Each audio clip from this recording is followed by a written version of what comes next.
नमस्कार दोस्तों, मैं हेमलता आप सभी का स्वागत करती हूँ अपने YouTube चैनल पौराणिक कथाओं और प्रेरणादायक कहानियों में। तो दोस्तों, एक बार फिर हाजिर हूँ मैं एक पौराणिक कथा लेकर, जिसका शीर्षक है जब सत्यभामा को हुआ रूप का अभिमान। तो चलिए शुरू करते हैं आज की पौराणिक कथा। श्री कृष्ण द्वारकाधीश में रानी सत्यभामा के साथ बैठे हुए थे और साथ में ही सुदर्शन चक्र और गरुड़ भी थे। वे सब आपस में बातचीत कर रहे थे।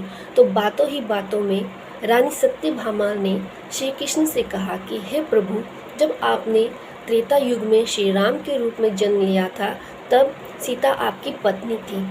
क्या वे मेरे से भी अधिक रूपवती थी, सुंदर थी? जब ये प्रश्न सत्यभामा ने श्री कृष्ण से किया तो उन्हें ज्ञात हो गया कि रानी सत्यभामा को अपने रूप का अभिमान हो गया है। अब गरुड़ जी ने भी उनसे पूछा कि हे प्रभु, आप बताएं कि क्या मुझसे भी अधिक कोई है जो इतनी तेज गति से कहीं भी आ जा सकता है? अब उन दोनों का प्रश्न सुन के सुदर्शन चक्र से भी नहीं रहा गया। उन्होंने कहा, हे प्रभु, मैंने तो आपको कई युद्धों में विजयश्री दिलवाई है। क्या ऐसा कोई है जो मुझसे टक्कर ले सकता है? कोई है ऐसा? भगवान श्री कृष्ण मन ही मन मुस्कुराए। उन्होंने किसी को कोई जवाब नहीं दिया, क्योंकि उन्हें ज्ञात हो गया था कि इन सब को अपने ऊपर अभिमान हो गया है। तो उन्होंने गरुड़ जी से कहा कि हे गरुड़, आप हनुमान जी के पास जाएं और उनसे कहें कि भगवान राम सीता सहित आपकी द्वारका में प्रतीक्षा कर रहे हैं। गरुड़ जी भगवान की आज्ञा पाकर हनुमान जी को लेने चले गए। इस बीच उन्होंने श्री सुदर्शन से कहा कि आप महल के द्वार पर खड़े हो जाएं और बिना मेरी आज्ञा के किसी को भी अंदर ना आने दें। तो सुदर्शन चक्र ने भी जो आज्ञा प्रभु कहकर अपना स्थान ले लिया। अब उन्होंने रानी सत्यभामा से कहा कि हे रानी, आप सीता का रूप ले ले, और वे स्वयं उन्होंने भगवान राम का रूप ले लिया।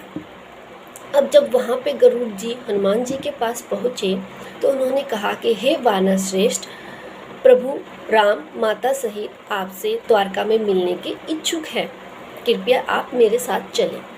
तो इस पर हनुमान जी ने बड़ी ही विनम्रता से कहा कि आप चलिए, मैं अभी आता हूँ। तो गरुड़ ने सोचा कि ये वानर तो अब बूढ़ा हो गया है, पता नहीं कितना समय लेगा, चलो मैं ही चल पड़ता हूँ। इधर वो चले गए और जब वो गरुड़ जी द्वारका पहुँचे तो उन्होंने देखा कि हनुमान जी तो पहले ही महल में विराजमान है।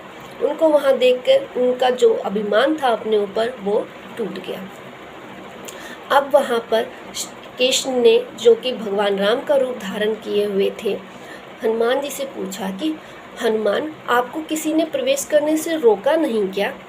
तो उन्होंने बड़े ही विनीत स्वर में कहा, अपने मुंह से सुदर्शन चक्र को बाहर निकाला और कहा कि हाँ प्रभु, मुझे सुदर्शन ने रोका था।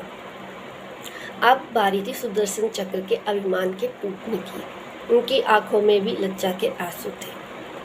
अब प्रभु भगवान ने प्रभु से पूछा कि हे प्रभु, आज आपने माता सीता के स्थान पर ये किसे अपने साथ बिठाया है? ये कौन है?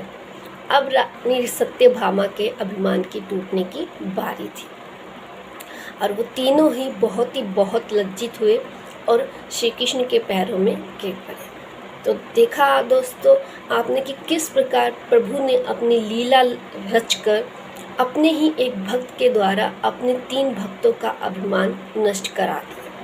तो दोस्तों, ये जो अभिमान होता है वो हमें कभी भी नहीं करना चाहिए। हमारे पास से कुछ भी आ जाए, कितना भी आ जाए, हमें उस पर कभी अभिमान नहीं करना चाहिए।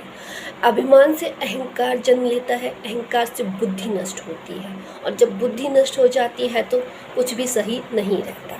तो तात्पर्य यही है कि हमें कभी भी हमारे पास जो कुछ भी है उसका कभी भी अभिमान नहीं करना चाहिए, क्योंकि कोई चीज़ आज है तो ज़रूरी नहीं है कि वे कल भी रही। तो उस चीज़ का अभिमान कभी नहीं करना चाहिए। आशा है आज की पौराणिक कथा आपको पसंद आई होगी। कमेंट करके ज़रूर बताइएगा कैसी लगी। मेरे चैनल को लाइक करिएगा, शेयर करिएगा, सब्सक्राइब करिएगा, और आपका बहुत बहुत धन्यवाद।